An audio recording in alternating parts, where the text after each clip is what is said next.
नहमदुहु व नुसल्ली व नुसल्लिमु अला रसूलिहिल करीम अम्मा बाद फ़अऊज़ु बिल्लाहि मिनश्शैतानिर रजीम बिस्मिल्लाहिर रहमानिर रहीम। आज हम आपको बताएंगे सुबह सादिक के बारे में कि सुबह सादिक का वक्त किस तरह मालूम करते हैं। याद रखिएगा, पिछले एपिसोड्स के अंदर हमने तुलूए आफ्ताब और गुरूब आफ्ताब यकम अप्रैल के लिए हमने कराची में के तुलू कब हुआ और गुरूब कब हुआ ये हमने मालूम किया था। आज हम मालूम करेंगे कि यकम अप्रैल ही को कराची के अंदर कराची में सुबह सादिक कब होगी, वह कब दाखिल होगा, और इसी तरह इशा का वक्त कब दाखिल होगा।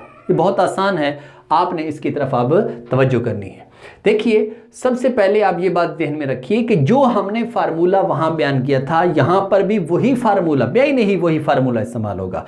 बस फर्क ये है कि आपने क्या करना है, बोदे समती जो तुलूए आफ्ताब के लिए थी वो था 90 दर्जे 50 दकीके, और इसी तरह गुरूब आफ्ताब के लिए भी 90 दर्जे 50 दकीके थी। आपने अब क्या करना है, सुबह सादिक की बोदे समती यहाँ पर इंसर्ट करनी है, लिखनी है, और वो है 108 दर्जे सुबह सादिक के लिए। और इसी तरह इशा के वक्त के लिए जो बोदे समती है वो 108 दर्जे है। आपने यहाँ पर 90 दर्जे 50 दकीके की जगह पर आपने 108 दर्जे लिख देने हैं। और शुरू के अंदर याद रखिएगा, आपने म्यारी जवाल के बाद माइनस लगानी है। ये याद रखिएगा, म्यारी जवाल के बाद आपने माइनस लगानी है। बोदे समती आपने 108 दर्जे रखना है, मैले शम्स वही रहेगा, अर्ज़े बलद वही रहेगा। अब तो चलिए हम कैलकुलेटर के अंदर इसको यूज़ करते हैं, इस्तेमाल करते हैं। उसका तरीका बहुत आसान है। पिछले जो आपने तुलू गुरूब की का फार्मूला आपने सॉल्व किया था, बिल्कुल यहाँ पर भी वही तरीका होगा। कैसे कि शुरू के अंदर वही म्यारी जवाल यानी 12:36 बयान करेंगे, और उसके बाद यहाँ पर आप माइनस, फार्मूला मैंने पहले लिखा हुआ है वही वाला है, माइनस है। फिर उसके बाद आपने क्या करना है, कॉज और बोदे समती जहां पर आएगा वहां आपने 90-50 लिखा हुआ था तो 108 लिख दें, और फिर उसके बाद जो बकिया चीज़ें हैं वो यहाँ पर हटा दें। फिर उसके बाद वही वाला फार्मूला चलेगा, कोई टेंशन लेने की ज़रूरत नहीं। अब आपने इक्वल कर देना है, कोई फार्मूले में और एडिशन नहीं करना, ये कमी बेशी नहीं करनी, ठीक है। जब मैंने ये किया तो मेरे सामने जो जवाब आया वो है 5:07 और 1 सेकेंड। 5:07 1 सेकेंड, 1 सेकेंड ना भी लिखें कोई फ़र्क नहीं पड़ता। तो यहाँ पर इसका मतलब ये हुआ कि जो हमारे पास सुबह सादिक है वो कराची में यकम अप्रैल को 5:07 पर हुआ, ठीक है। अब हम इशा का वक्त मालूम करना चाहते हैं कि कराची में यकम अप्रैल को इशा का वक्त कब दाखिल होगा।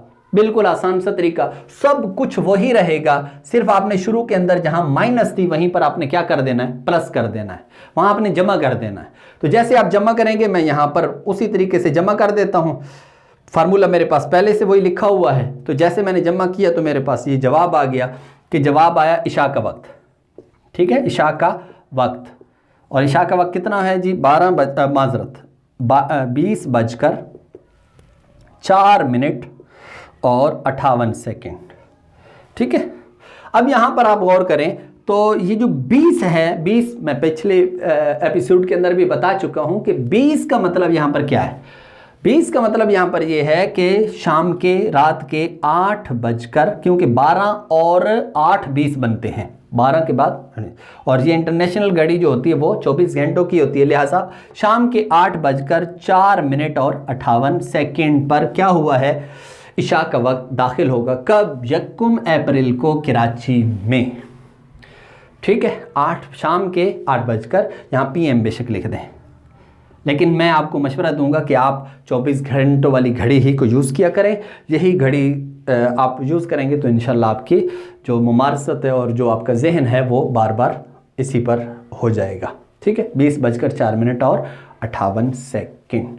तो आज हमने सुबह सादिक के बारे में और इशा के वक्त के बारे में कि वो किस तरह निकाला जाता है ये हमने पढ़ा है। कल हम नेक्स्ट एपिसोड के अंदर हम इंशाअल्लाह अज़ीज़ असर का वक्त किस तरह मालूम करते हैं, किस तरह कैलकुलेट करते हैं, वो हम इंशाल्लाह बयान करेंगे। तब तक के लिए हमें इजाज़त।